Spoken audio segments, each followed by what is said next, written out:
What's actually happening beneath the surface when couples talk about money? Like, what dynamics are at play, do you think? So when you're having these conversations with your partner, what's coming up is, how did I see my parents interact with money? What role did each of my parents play? Am I playing the same role as the parent that I connect to on many different levels? Your money story, your money narrative, everything that you've experienced, your relationship with money, your money beliefs, your money values, you are bringing that baggage into the conversation with your partner. How do you coach people through dealing with the anxiety around money? After the first, I'll say like month and a half or so of meeting with each other, I have been able to understand kind of what their pattern and history looks like with money.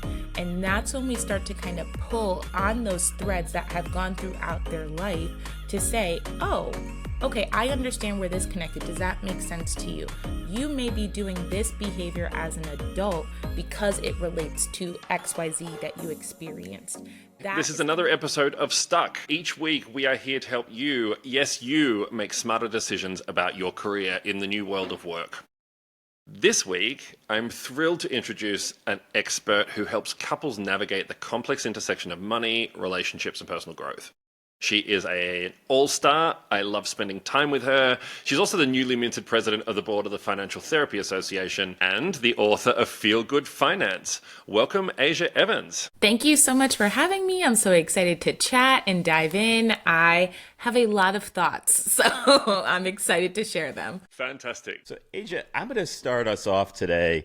And welcome again. But I'm going to talk about my personal situation. So I was in a pretty high-paying job, and I had to sit down with my partner and talk about wanting to really leave a legacy for our family, kind of shift out of the corporate world to do my own thing. What advice do you have for how couples should start that conversation, how they talk together? Yeah. I mean, I'll be honest, the first thing that came to mind immediately was strap in. I think when you begin to have the kind of introduction to the life shift, right? So we're not just talking about, yes, there may be financial shift, especially if you're trying to move into entrepreneurship or running a business, and what that might look like may look like a location shift. It also may look like, hey, does the other partner want to do this change at all, right? Like, it might be hard for the person who's thinking about moving, but there are a lot of factors that you have to hold and potentially prepare yourself when you're kind of bringing this up to your partner before you even start having the conversation. So I want to make sure that people are taking the time to just understand that when you bring this up to your partner for the first time, they may not have been in a position where they're thinking about what this could look like. They may not be excited the same way that you are. So I just want to give you that moment of grounding before you go in to have this conversation with your partner, because they may not have been, spending some time thinking about what this could look like and dreaming about it, or realizing that they're not as happy as they could be in the corporate world or whatever kind of professional life that they're living. Ground in that, giving your partner grace to understand that they may have a reaction. And then when you do sit down to have the conversation, I would say try to do it around some kind of, hey, we have a date night coming up, or we know we're going to spend some time together. Saying the words, hey, we really need to talk, can be triggering for people. So if we're able to stay away from that kind of verbiage and just let them know, oh, I'm so excited to spend time together. I want to dive into some thoughts that I've been thinking about.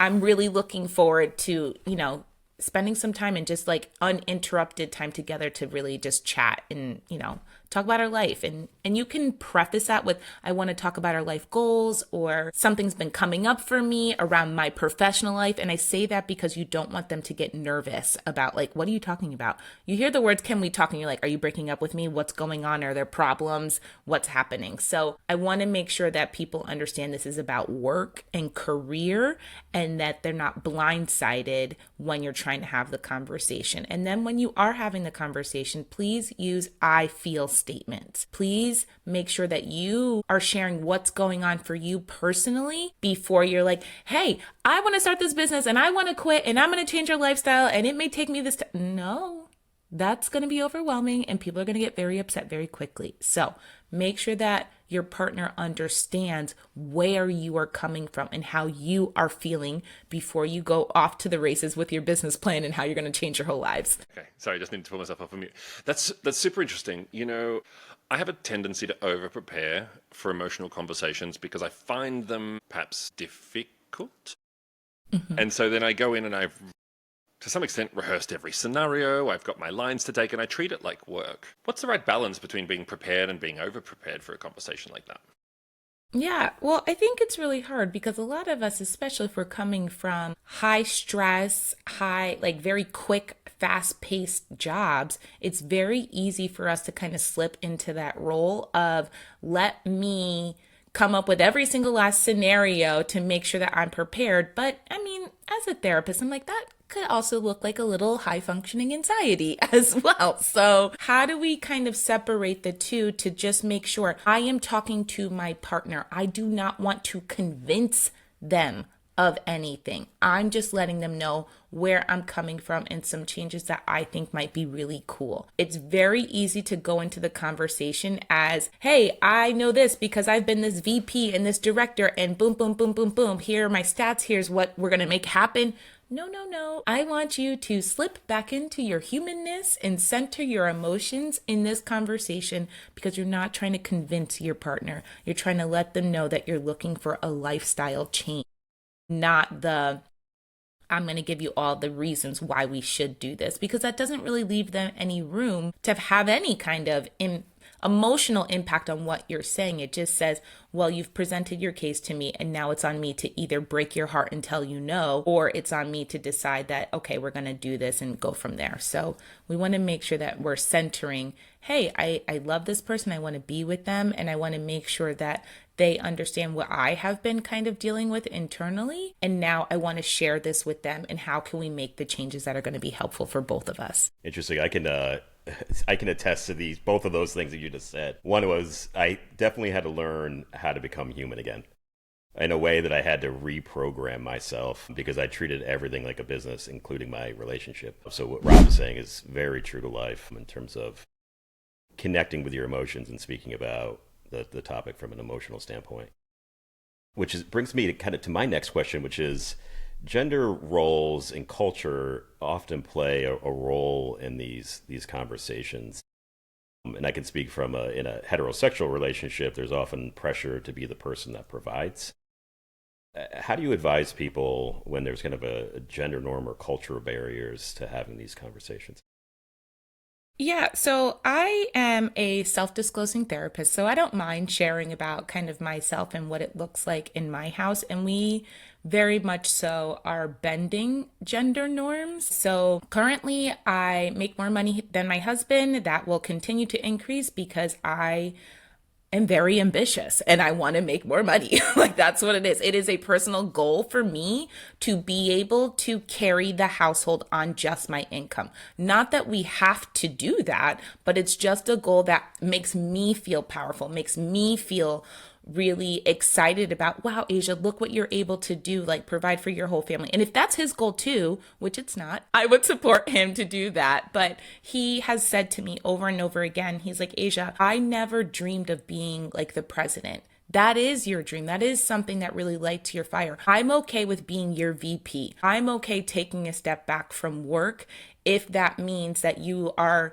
better suited to be able to accomplish your dreams outside of the home. I will tell you if I feel like, you're bending your own values for inside the home and how you want to show up as a wife and a mother and a partner, I will let you know. And I also self-check myself on that very frequently. Having those conversations with each other about what do you want this to look like? This is what I'm thinking, how I might want this to look like, but what feels correct for both of us? And then letting your partner know when you do feel that pressure.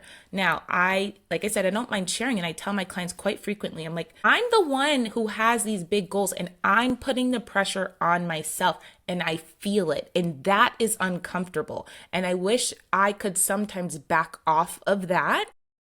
And I can't. I haven't quite figured it out just yet. But how do I, with my partner, navigate the pressure that I'm putting on myself because of my own hopes, goals, and dreams? And Sometimes that looks like me asking him, hey, this is too much pressure for me. I know this is something that I want, but this is not going to work. So how can we reconnect to our goals and what's really important to us in a way that I feel less pressure? Does that mean that you take on something else and I take on less? How can we kind of reconfigure our family puzzle to make sure that I am not waking up in the middle of the night thinking about work so that I'm providing for the family? And nobody's perfect. So sometimes we get it right and sometimes we don't, and that's okay. But I really want to center the need for the conversation to say, hey, and sometimes you either do want to be in that role or you don't. And if you don't,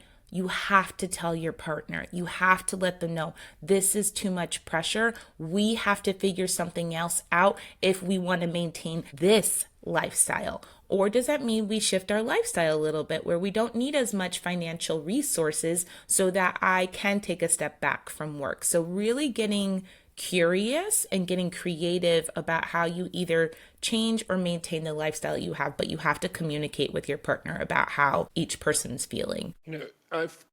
Speaking of kind of like breadwinner and having these conversations, I've come out of a period of work uncertainty, and I think my husband and I flirted with the idea that maybe we'd switch roles. And we come from very different kind of financial lives anyway. I'm working class, so I tend to be more of a hustler. His family has more money than mine does. And so I would say navigating through how we provide for ourselves, what our lifestyle looks like, didn't go as well as it could have, or at least I didn't feel like I could communicate my point in the way that I wanted. And I'm curious, I know that that's pretty common. What's actually happening beneath the surface when couples talk about money? What dynamics are at play, do you think? Yeah, everything that we've ever experienced with money is coming out in one tiny little conversation that you thought it was about something else.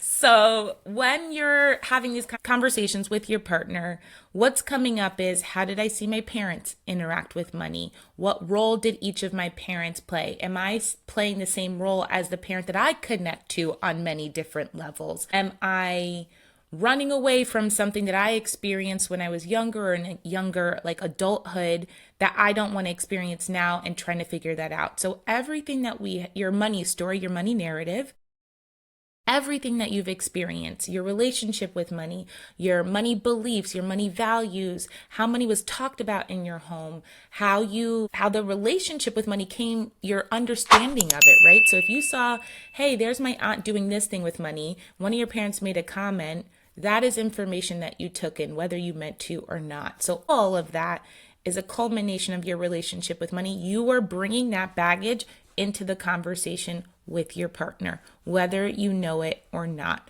So for some people, it may be, you want to do what? You want to leave this beautiful, cushy salary to change our whole lives? What the hell are you thinking? This is crazy. I can't do that.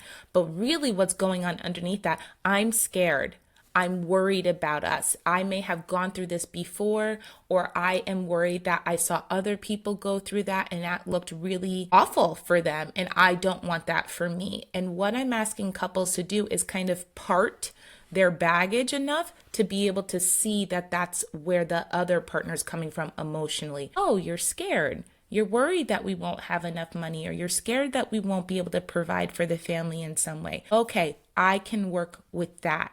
But a lot of times that is at the center of the onion, and you get all of this other anger, hurt, sometimes name calling, sometimes arguments with each other. But really at the core of it is that it's triggering something inside of them. And that's what I want couples to get to. What's actually deep down in there that you didn't realize was really important to you. That's interesting. Go ahead, Jamal. Rob, do you mind if I ask a follow-up question? How do you coach people through dealing with the anxiety around money? Yeah, so when I'm working with my clients, a lot of the work that we're doing in the beginning is what I call kind of like a download of their life. So take me from your earliest money memory that you have up and through adulthood to where you're at now. Who paid for college? Did you go? Did you not go? Working class? Did you come from money? I'm talking every detail that you can remember about your relationship with money, I want to know about. And it sounds like, oh my God, Asia, we're going to be doing this forever, but it doesn't really take too long. You can get a lot of work done in 50 minutes. So after the first, I'll say month and a half or so of meeting with each other, I have been able to understand kind of what their pattern in history looks like with money. And that's when we start to kind of pull on those threads that have gone throughout their life to say, okay, I understand where this connected. Does that make sense to you? You may be doing this behavior as an adult because it relates to XYZ that you experienced. That is going to be really helpful of understanding where people's money anxiety is coming from. When they're feeling the financial anxiety, where is that coming from? Somebody could have lived a really beautiful life where they never wanted for anything, but cannot keep up with that lifestyle as an adult. That is very anxiety producing. So what I'm looking for is, where were the inflection points where something may have changed in your life? How did you deal with it? And how is it coming up for you today to then be able to handle the anxiety? And sometimes that means looking at their bank accounts together. Sometimes that means, tell me what your debt ratio looks like. Tell me what the actual numbers are. Tell me how much money you make. How much money does it cost to run your life? And I am literally sometimes holding my hand, holding the hands of my clients when we're doing this. And I don't mind it because it is very anxiety producing. And I let people can you just breathe for a minute? Take a breath and just acknowledge that it's stressful. And that's okay. Because a lot of times we have even a hard time just recognizing, I should know exactly what I'm doing. I'm this person, I'm that, I have this much money. Why should you know? And that means that we have to kind of do a little dissecting of, their financial education and how they were raised too. And that, gets loaded because it talks about family. Jamal and we had another guest on the show who helped us do psychometric evaluations of our money mindsets. And one of the differences between Jamal and I is Jamal is more overconfident in his assumptions, more likely to have a belief that he'll achieve his goals. And I'm actually in the opposite direction. I tend to have less confidence about things that I'm unaware of. So I carry less cognitive bias on that end, but I also tend not to have as much faith that I'll achieve my goals. What do you think's going on in terms of what's shaped us to think about, or to arrive at a place where we have very different ideas about what we can achieve coming from relatively similar sets of capabilities? Yeah, I mean, blame it on my day job, but I'm like, I need to know about what your histories look like. I was like, what in your life, and this goes for both of you, right? Like, what in your life made you feel like you either had to be very confident when you were going into situations, and how did that serve you to either accomplish your goal or push you through or make sure that you did it, knowing that, this is the only option, so I must. And the other side could be, well, what made you feel like you didn't need to be overconfident, and why not? And was it scary? And has life told you that these things were something that you needed to be a little bit more cautious with when you were going into? So the way I approach it is more about like, what are those messages that you received about either who you are, money, business, how you show up, and then how did that interpret into who you are as a person? So that's kind of where I would be going. If you were both sitting on my couch, I'd be like, okay, well, why did you have to be overconfident? Like, why? Why did you have to show up overconfident? And I can think of a whole slew of reasons. And the same way for you too, Rob. Like, why did it feel more comfortable? Is that a household culture that you realize? Was it because of societal culture and the norms that kind of told you, hey, this is your place and this is what you do? So I would be dissecting that. I'm very interested to know because I love people, but that's kind of what I'd be thinking about, because we don't realize that and it could be something so small. It could be something like, hey, when I was in 3rd grade, some kid told me that I was raising my hand too many times or that I was a know-it-all, so I stopped answering when I knew the answer. Or something like, well, people have completely overestimated me, so they just assume that I don't know. So now I need to go in super confident so that they know that I know what I'm talking about. Like, you're not going to question me because I felt really bad when that happened in the past. And the possibilities of that are infinite, right? Like, it could be something such a small little thing that you don't even think about, but it has an impact. Yeah, I think on reflection, I watched my parents create a budget on a A4 piece of paper. It was always in the study and it was on top of the desk. And I watched them have really anxious conversations around that for a long time when I was young. And I watched them make a bunch of decisions that didn't play out in the way that they would have liked. And so what I'm hearing is that these things tend to be deeper rooted than they appear at the time. That must be hard for couples to figure out if they've not actually therapized one another. No? Yeah. And also, just like sometimes people don't even know, right? Like you as a couple you might not even know. When I saw my parents stressed out and very anxiously filling out that budget, that told me something about money. That told me something about budgets that I've been carrying around and I had no idea. It just kind of lived somewhere inside of me. And now I'm creating a budget with my partner and now I am anxious. Now I am worried. Now I am scared. And unless somebody's asking the right questions and digging in the right places, which is literally my whole job, you might not know. So that's where we have to give the grace to our partners and to ourselves. We may not know that we're stepping on an emotional time bomb that we didn't even know was there. It's like a grenade. We had no clue it was there. So you have to give each other the grace to just be like, okay. And then maybe ask like, well, why are you connected to this emotionally? Like, have you lived through something? Did you experience something that connects to this? Because, honey, I love you and I want to know so that I can show up and be supportive of you when you're having a hard time. But I don't even know. Do you? And ask, because sometimes you have no idea that you're pushing on somebody's emotional bruise when it comes to money. And they didn't even know until it happened. And people aren't like, wow, I really felt that in my heart when you said that, and I'm triggered. And now I think we need to have a conversation about this. No, people don't have that kind of insight when it comes to money. Absolutely not. People are like, I'm pissed. You did this. You're messing up. And I'm angry. Anger is a lot easier to feel than it is to be hurt unless you've taken the time to do some work to say, wow, something's happening inside of me and I don't know what it is. You said something interesting there, which made me think about setting boundaries. So what do you do when people have mismatched expectations around expectations in managing money? How do you navigate that? So I think it changes. The times when I hear about this the most is when it comes to either couples or families. So, and it looks different for both, right? So with the family, it is probably a little bit easier. And I'm not saying easier as it is easy. I'm saying easier than trying to set a boundary with a couple within the couple. So with your families, it may be, hey, there's an expectation that I'm going to give back to my family, which is a huge expectation that is very culturally the norm in communities of color. Are we able to do that?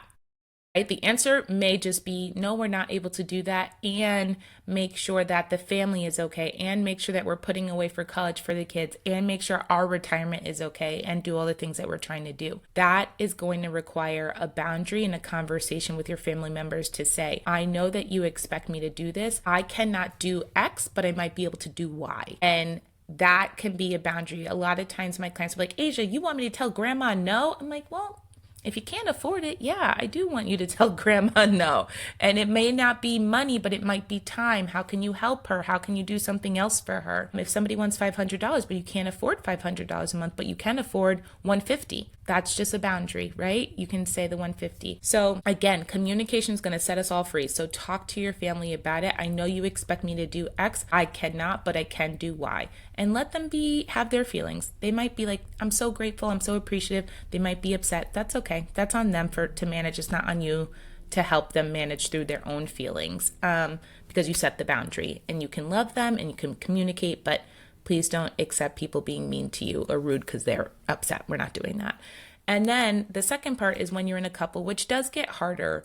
And I think that can show up a lot when we're talking about those gender norms that we had mentioned before of, hey, the expectation for you is X and my expectation for me is Y. Does that feel comfortable to both people? We have to really communicate on like what that feels like for both people. And it might be, I am not going to do that. I cannot do that. Do you understand what it will take from me to be able to do that? Or, yes, honey, I love that idea. That's great. I can't wait to do that. That's going to be amazing. This feels really good to me. You want both people to be comfortable in whatever the expectation is. And if you are expected to, but you're not comfortable in that, it's going to lead to friction and potentially resentment. So having the conversation with each other of, I can do this, but you need to understand I might not be showing up in different areas of our life so that I am making this happen for us.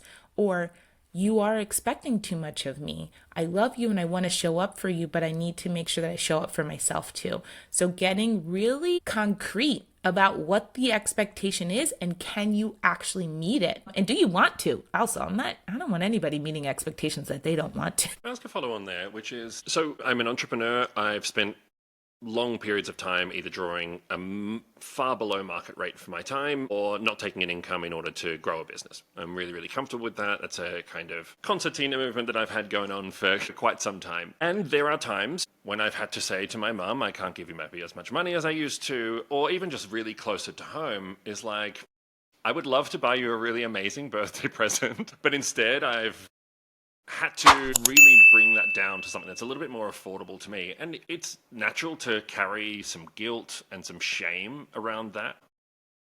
Because you want to be a good person, you want to help people out, but then sometimes you just reach that limit. And I think that for me has sometimes come as a very quick shift. And so, like, how tactically, how can I manage those feelings of guilt, shame in what feels like letting other people down with money in moments like that? Yeah. So I mean, I feel like I'm beating a dead horse at this point, but I'm like, communication. Like, you let them know, hey, my life has changed drastically. So the way I may have been showing up financially for you is no longer going to be the same because of this shift. So that's going to be important to verbalize that to them, but also verbalize it to yourself. I cannot do the things I was doing before because my life looks different. My profession looks different. What I'm trying to accomplish looks different.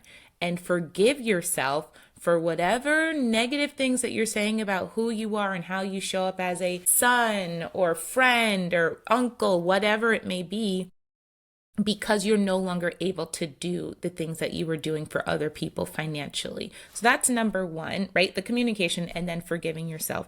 But after that comes remembering that even if your love language is gift giving, which is lovely and great, the most precious resource that we have is time. That is one thing that you will truly never get back. You can give them time of spending time with you, help them do something together, make something together. Mom, I know you've been dying to clean out your kitchen. Let's do it together. I'm going to come up and we're going to go do this together, do this one thing, or let's do the garden together. Whatever it might be, I think we forget that people really just want to spend time with us. Like, they want to be in our presence. They want to have quality conversations and connection.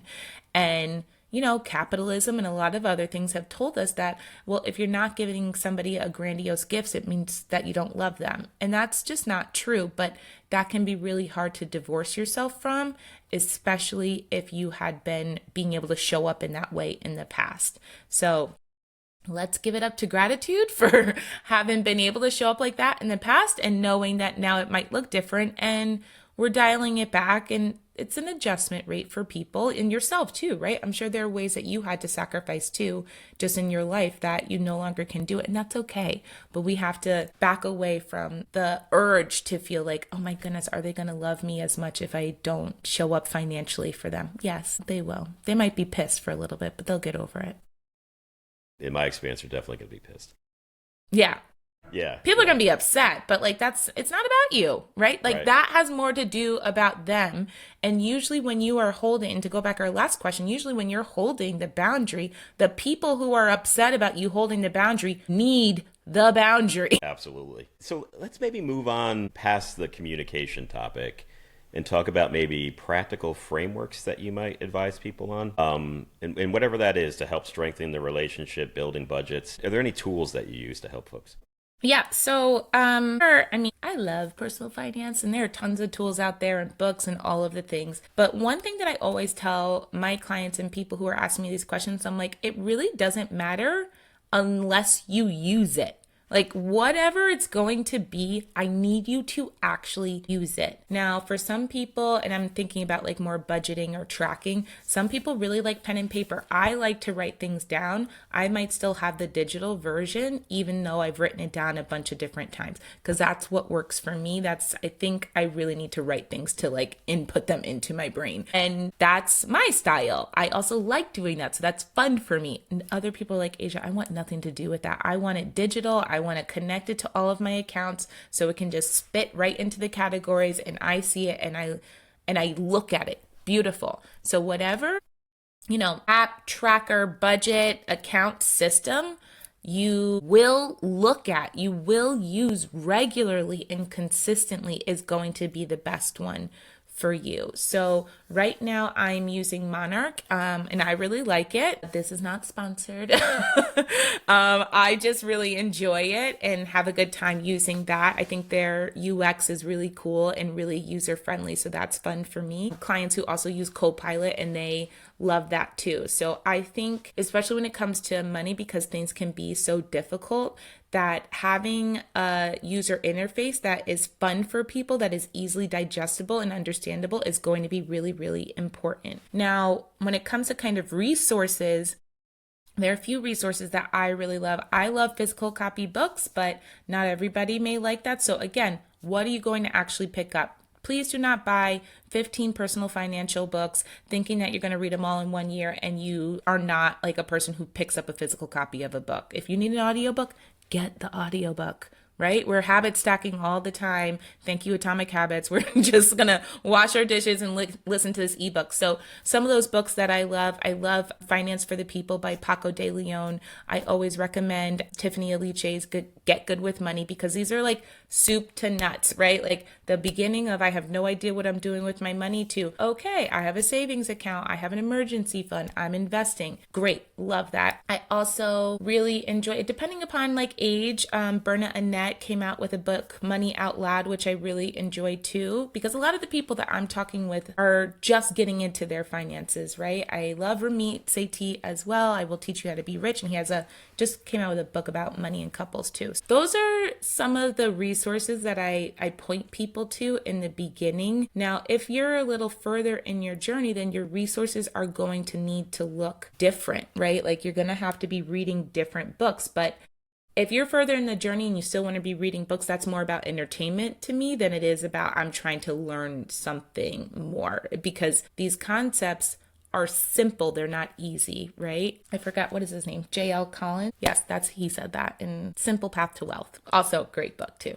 That's a little bit more advanced for people. So those are some of the resources that I give to people when they're like, hey, Asia, okay, I understand what's happening with my money mindset and my relationship with money. Now I really want to tackle it. Where do I start? There's a lot of financial content out there. Jamal and I have both worked in roles where we created content designed for specific communities, and I think so it can be a little hard to understand what's authoritative today. There's Girl Math, there's TikTok, there's so many places where I see incomplete half-truths or like really great advice.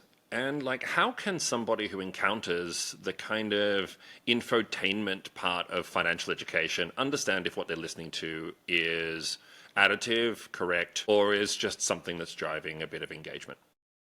Yeah, so I would say first, like, who's talking about it? Like, what's their background? How long have they been talking about it? Where are they getting their content? Are they citing their sources or mentioning their sources at all? That's going to be really important. And I also want people, we almost kind of have to back up. If you are going to be listening to the content, I love that for you, but I want you to also understand what your own personal financial foundation is. Because if you are listening to their content creation is jumping around so much. It could be anywhere between, hey, how are you credit card hacking to get your flights taken care of, all the way to, okay, what's a budget? I need you to slow down because I don't want anybody who's credit card hacking but doesn't know what APR is, right? Or doesn't know how they are paying their credit cards down at all, or hasn't been disciplined with their cards. Do not do that. So I want you to have a financial system in place that you're like, okay, my money is in this checking account. I have my emergency savings in this high yield savings account. Great.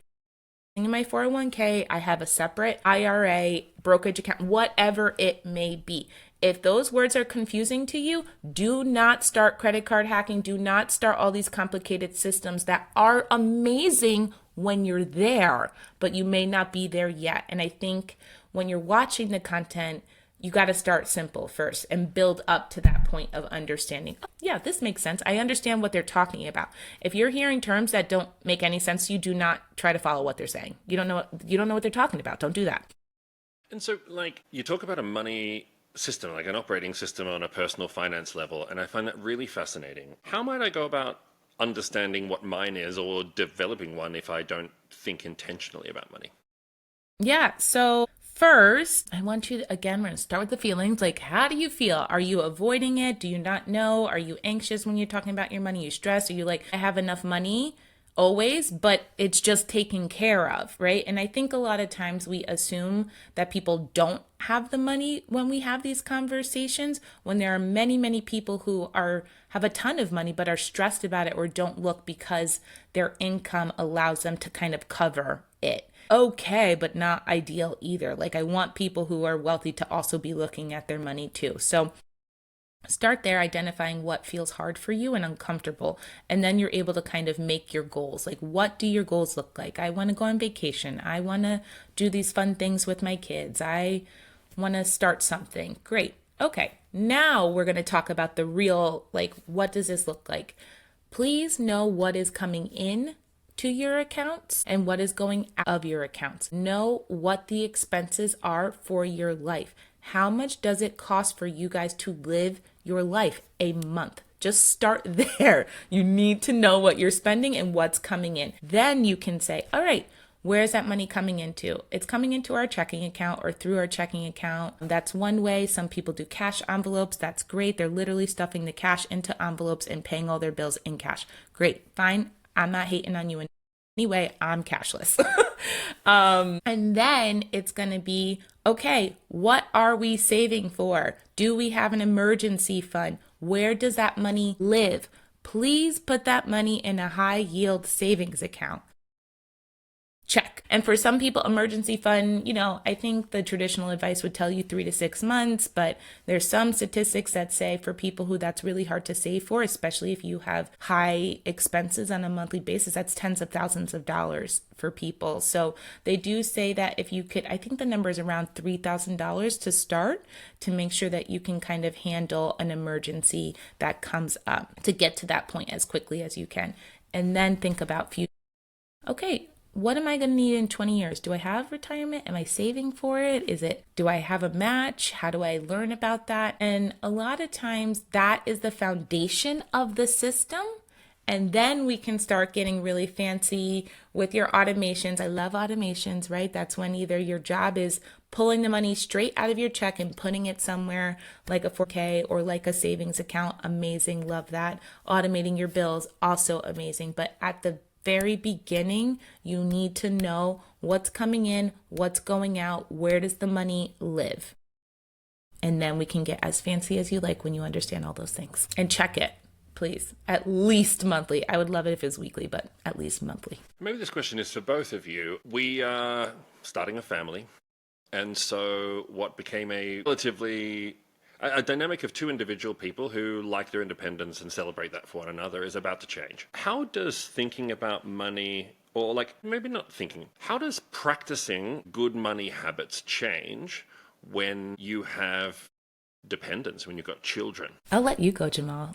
I want to hear your answer too. Okay, this is a tough one. It comes down to communication. Did I lose you guys? I can't hear you anymore. Oh, okay. So this comes down to expectations again, right? So I grew up in a household where we didn't have any toys and we didn't have a lot of things and we generally just played outside. And so for me, 1 toy or 2 toys is probably enough. And the science actually backs that up, that the fewer toys, the more the kids engage. But there's a trend towards leaning towards giving your kids everything. And the reason everything is an important conversation is because everything costs money. So while in your feelings, you want to give kids the world, the practicality is that you shouldn't be giving them the world, one, for good behavioral science and to make sure that those kids are becoming good adults, but also because it impacts your bottom line and your budget. So having that conversation very early around what you're going to give your kids is very important to make sure that you're aligned in the same way that you're aligned about all your money expectations and budgeting. Have that conversation before the kids are even born so that you're on the same page about how that impacts your budget. Oh, I'll give the kid a sneaker and let him play and figure out how to tie a shoe before I want to give him a plastic toy from China. I love it. What I will say is be prepared for your baggage to be triggered in parenting. And I don't think we realize that as parents when it's happening until you're like holding your little baby and having these moments and thinking back to when you were young and then being like, my parents did what? I don't know. I love that. I hate that. Like your feelings of your upbringing may come up when you are a parent. Be mindful of that. And I say that because that also deals with all of your money feelings. So for me, I grew up pretty comfortably middle class, I'll say. And my mom, like we got a pair of sneakers probably maybe once or twice a year type of thing for like the school year. And I remember thinking to myself, like when everybody, and I wrote about this in my book as well, there's a whole chapter about it, around why my mom wasn't going to buy me like the $50 jeans from Limited Too or Deb or Abercrombie and Fitch because I'm an elder millennial and these were things that were like super cool at the time. And my mom just was not interested in spending that money for that. It just wasn't a priority for her. And I get it totally. But those feelings that I had of wanting to be cool and wanting to have this stuff now come back to me when I'm clothing my kids and what comes up. And the amount of times that I have to check my own feelings about my lived experience to not put them on my kids is difficult sometimes. Like there are times when I'm like, oh, it's winter again. Does she need this Patagonia coat? Does my son need these North Face boots? I'm like, girl, what? Like, that's not in the budget for you and your family. And they don't care. My kids are 5 and 3. They do not care. They have no clue. It is not a big deal. That is my stuff coming up, right? Like that is the things that I lived through and like, you know, wanting to be cool and feel good about myself tied completely to materialism. And that is stuff that I have to work through when it comes to kids. So just being mindful of that is going to be really helpful because you're going to want to give your kids the world. You are going to want to do that. And you can give it to them, but it doesn't mean you have to buy them all this stuff. You don't want it all in your house. I can promise you don't. Because clutter also creates chaos, like for us mentally as well. And these toys are loud and they're bright and they're overstimulating and they're everywhere. So being mindful, not only just about you, but also the people in your life who love you and will love your children and want to give them stuff too. So it's not just what you're bringing into the house. And yeah, I've just got like a, sorry, Jamal, just let me ask a follow-up if you don't mind, which is, so many of our audience members are about to make a big change, so there's going to be anxiety coming into the family. You know, young kids is one group, but I think from maybe the age of 7, 8 onwards, I started to understand what the value of money was to my parents, and I took away some of their own anxieties over time. Where's the line between oversharing with your children and building trust and confidence by sharing the appropriate amount about what's going on in your life, and in particular, what money anxieties you might be carrying yourself? Yeah, age appropriate. That's what I'm gonna say. Age appropriate.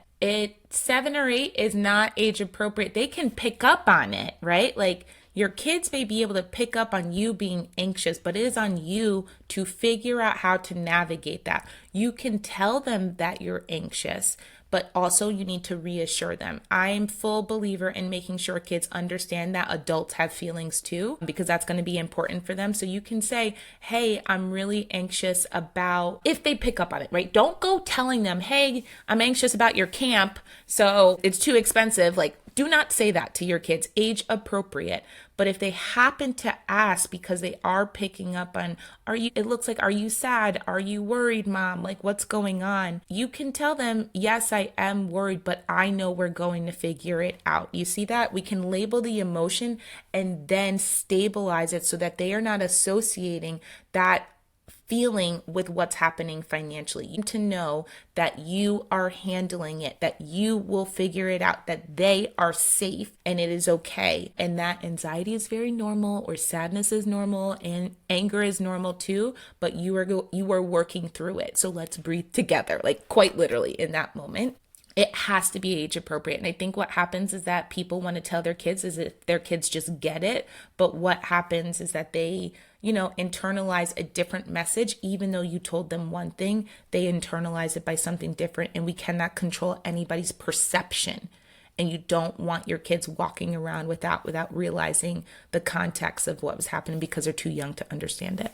AJ, I want to go back to something you just said previously, which was giving your kids the world. And I want to give folks a different perspective on how you give them the world. So instead of buying toys, open a 529 account. Every time there's a holiday, have your parents and relatives contribute to that 529 account, send them a link and have them contribute that way. And if you're a small business owner and you're out there, call your financial advisor, call your tax attorney, employ your kids, pay them a salary. Then you can open them a Roth IRA and contribute to the Roth IRA that they can use for their future. And then they probably won't be having this conversation. I guarantee you that. And the other reason this is so important, and maybe a topic, Rob, for another show, is we have no idea what Gen AI is going to do to the market. And I can probably guarantee the career paths that you and I followed will not exist. So we do not know what the job market is going to look like and whether or not people are going to be able to earn an income in the way that they used to, especially for white collar jobs. So invest in your kids early and invest in them often so they don't have to have this conversation. Yeah, I could not agree more. So thank you. I'm glad you brought that up. And I would also say, it's very easy to think that you are loving your kids with the stuff. And to Jamal's point, they really do not need it. The level of excitement that my kids have for a cardboard box is through the roof compared to whatever latest and greatest Hot Wheels set comes in, right? They like both, but they are just as excited about the cardboard box. They do not need it. Mental shift for us as parents and as adults too that can be really difficult, but they're fine. I promise you, they're okay. Yeah, my daughter's got rocks everywhere in the house. Mm-hmm. Toys, doesn't want them, but the stones in the driveway, sure enough, you'll find them in bed. Yep, I get a rock at least once a week, honestly. Whether or not they have the toys or not, they're still bringing the rocks home, so we might as well lean in. As we kind of bring this episode to a close and we kind of leave some folks with some actionable insights, what is perhaps a thought prompt or a piece of advice that's come out in your recent book, Feel Good Finance, that you think our audience should be thinking about? I often write things down, Rob, I want, and then it just gets me thinking. And there's a lot of self-reflection and a lot of understanding of oneself that you've described here to be effective with money. So what does your book say? One, give a plug to your book, but also what does it say as an actionable step that our audience could take away as we leave them with some tactical advice? Yeah, so what I will say is the book itself is literally all about this. The book itself is helping you navigate where your relationship with money came from, why it looks the way that it looks, and it takes you through step by step, leaving room for the reflection, the historical context of your life, right? The personal context of how you grew up in your family, and then how it shows up in everyday kind of life and spending. That the whole book is about dissecting your relationship with money and really diving into what makes you tick and why you do the things that you do. But some tactical advice I would definitely say for people is, one, you are not alone. This is not tactical yet. We'll get there. But you're not alone. And I think a lot of times people assume that nobody else has ever felt the same way that you have felt in your financial situation.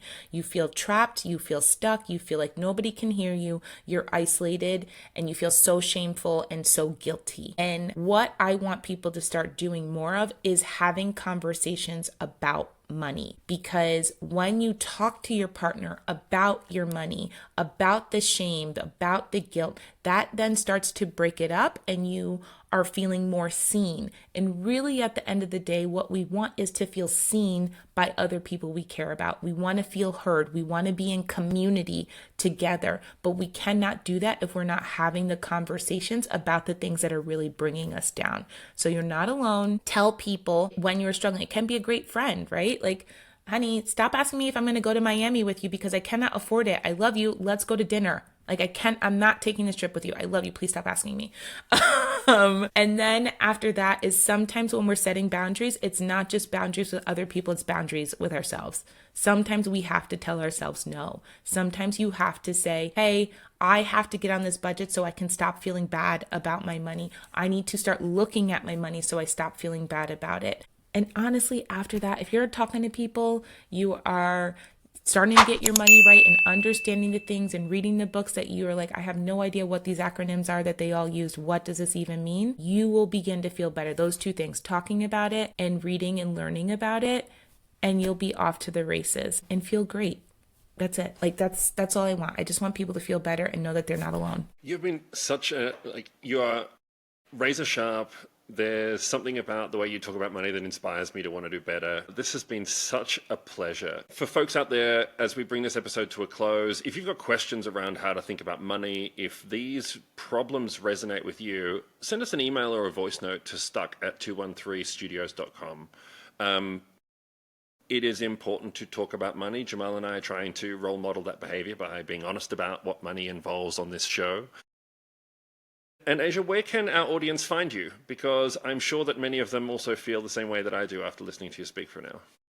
Yeah, so you can find me on Instagram, so AJAE Therapy, and LinkedIn as well, Asia Evans LMHC. You can find me there, but I'm also at my website at asiaevanscounseling.com, and you can get Feel Good Finance wherever you order your books. Please shop small, very important. Bookshop will allow you to find an indie bookstore as well. Thank you so much. We'll put all of that information in the show notes. Thank you so much, Asia. Thanks, that Asia. was wonderful. Yeah, it was awesome. Thank you. Thank you. Thanks for watching Stuck. If something you heard today resonates with you, or if you have a question you'd like one of our experts, or even Jamal and I to help you with, send us an email or a voice note to stuck@213studios.com. And if you want to find more videos like this, check out our growing library of interviews and expert advice. And please, subscribe to our channel. Your support means the world to us and allows us to continue to bring you amazing content. You can also follow our journey and get weekly insights by subscribing to our Substack newsletter. And don't forget to follow us on Apple Podcasts and Spotify. Until next time, remember, it's never too late to make a change.